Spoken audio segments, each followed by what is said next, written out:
जिस लड़की ने सालों पहले अपना सपना दफना दिया था, एक दिन वही लड़की पूरे शहर की उम्मीद बन गई। क्या हुआ ऐसा? कैसे एक तानों में जीने वाली बहू ने अपनी पहचान बनाई? और क्यों एक दिन उसकी सबसे बड़ी आलोचक यानी उसकी सास उसी पर गर्व करने लगी? कहानी आखिर तक ज़रूर सुनिएगा, क्योंकि ये सिर्फ एक कहानी नहीं, हजारों महिलाओं की सच्चाई है।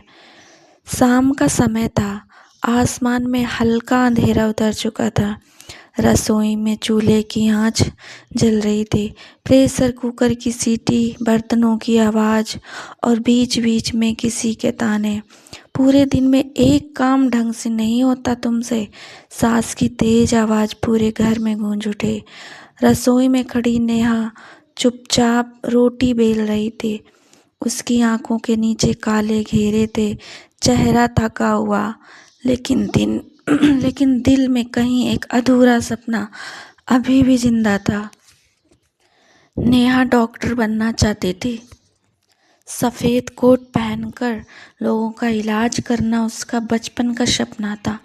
लेकिन शादी के बाद किताबों की जगह बेलन ने ले ली और सपनों की जगह जिम्मेदारियों ने। सुबह के 5 बजे थे। नेहा सबसे पहले उठती, घर साफ करती, ससुर जी की चाय, पति अमित का टिफ़िन और छोटे बेटे आरव को तैयार करना। पूरा दिन भागते भागते निकल जाता। लेकिन उसकी सास कमला देवी को कभी कुछ अच्छा नहीं लगता था। हमारे ज़माने की बहुएं ऐसी नहीं होती थी, बस पढ़ लिख लेने से कोई समझदार नहीं बन जाता। डॉक्टर बनना था तो शादी क्यों की? ये शब्द नेहा के दिल में तीर की तरह चुभते थे।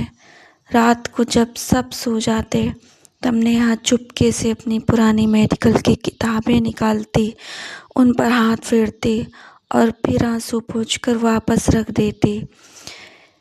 एक रात अचानक ससुर जी की तबीयत खराब हो गई। सांसें तेज चल रही थीं, चेहरा पीला पड़ चुका था। घर में सब घबरा गए। अमित गाड़ी निकालने लगा, लेकिन नेहा ने तुरंत ससुर जी की नब्ज चेक की, पानी दिया और प्राथमिक इलाज शुरू किया। उसकी समझदारी से हालत थोड़ी संभल गई। अस्पताल पहुंचते ही डॉक्टरों ने कहा, अगर सही समय पर इन्हें संभाला नहीं जाता तो हालत गंभीर हो सकती थी। अमित ने पहली बार नेहा की आंखों में वो चमक देखी जो सालों पहले उसके सपनों में हुआ करती थी। उस रात सब सो गए। अमित ने धीरे से नेहा के सामने उसकी पुरानी मेडिकल किताबें रखी और कहा, सपने उम्र नहीं देखते, पूरे नहीं होते, हिम्मत देखकर पूरे होते हैं। तुम डॉक्टर बनना चाहती थी ना? मैं तुम्हारे साथ हूँ। ये सुनते ही नेहा की आंखों में आंसू बहने लगे। सालों बाद किसी ने उसके सपने को समझा था। अगले दिन से नेहा की ज़िंदगी बदल गई। सुबह घर का काम, दोपहर में बच्चे की देखभाल और रात भर पढ़ाई। कई बार नींद में किताबों पर सिर झुक जाता, हाथों में बर्तन धोने के निशान थे, लेकिन आंखों में डॉक्टर बनने का सपना फिर से जाग चुका था। सास अब भी ताने मारती, इस उम्र में पढ़ाई करेगी, घर छोड़कर डॉक्टर बनेगी क्या? लेकिन इस बार नेहा चुप जरूर थी, कमज़ोर नहीं। अमित हर कदम पर उसका साथ देता। कभी बच्चे को संभालता, कभी चाय बना कर लाता, तो कभी रात में उसे पढ़ने के लिए जगाता। धीरे धीरे नेहा खुद पर भरोसा करने लगी थी।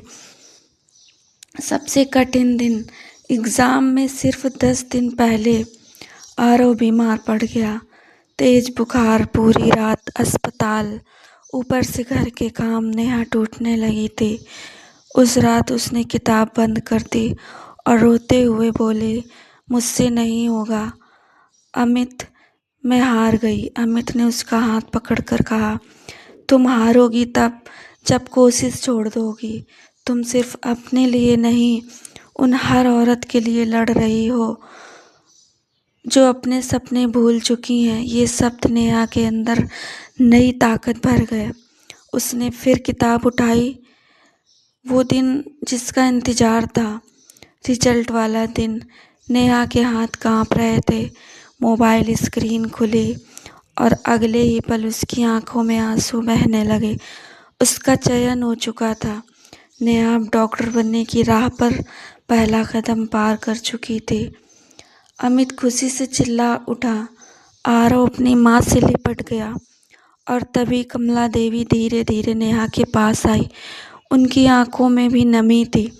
उन्होंने पहली बार नेहा के सिर पर हाथ रखा और कहा, मुझे माफ़ कर देना बहू, मैं तुम्हें कभी समझ ही नहीं पाई। आज तुमने साबित कर दिया कि एक औरत अगर ठान ले तो कुछ भी कर सकती है। नेहा फूट फूट कर रो पड़ी। उस दिन सिर्फ एक सपना पूरा नहीं हुआ था, बल्कि एक बहू को उसकी पहचान मिल गई थी। कई बार जिम्मेदारियां हमारे सपनों को धीमा कर देती है, लेकिन ख़त्म नहीं। अगर साथ देने वाला एक इंसान मिल जाए तो अधूरे सपने फिर से भी सांस लेने लगते हैं। और याद रखिए, एक औरत जब अपने सपनों के लिए खड़ी होती है तो पूरा परिवार मजबूत बन जाता है। तो मेरी यह स्टोरी कैसी लगी कमेंट में ज़रूर बताइएगा और वीडियो को लाइक कर दीजिएगा।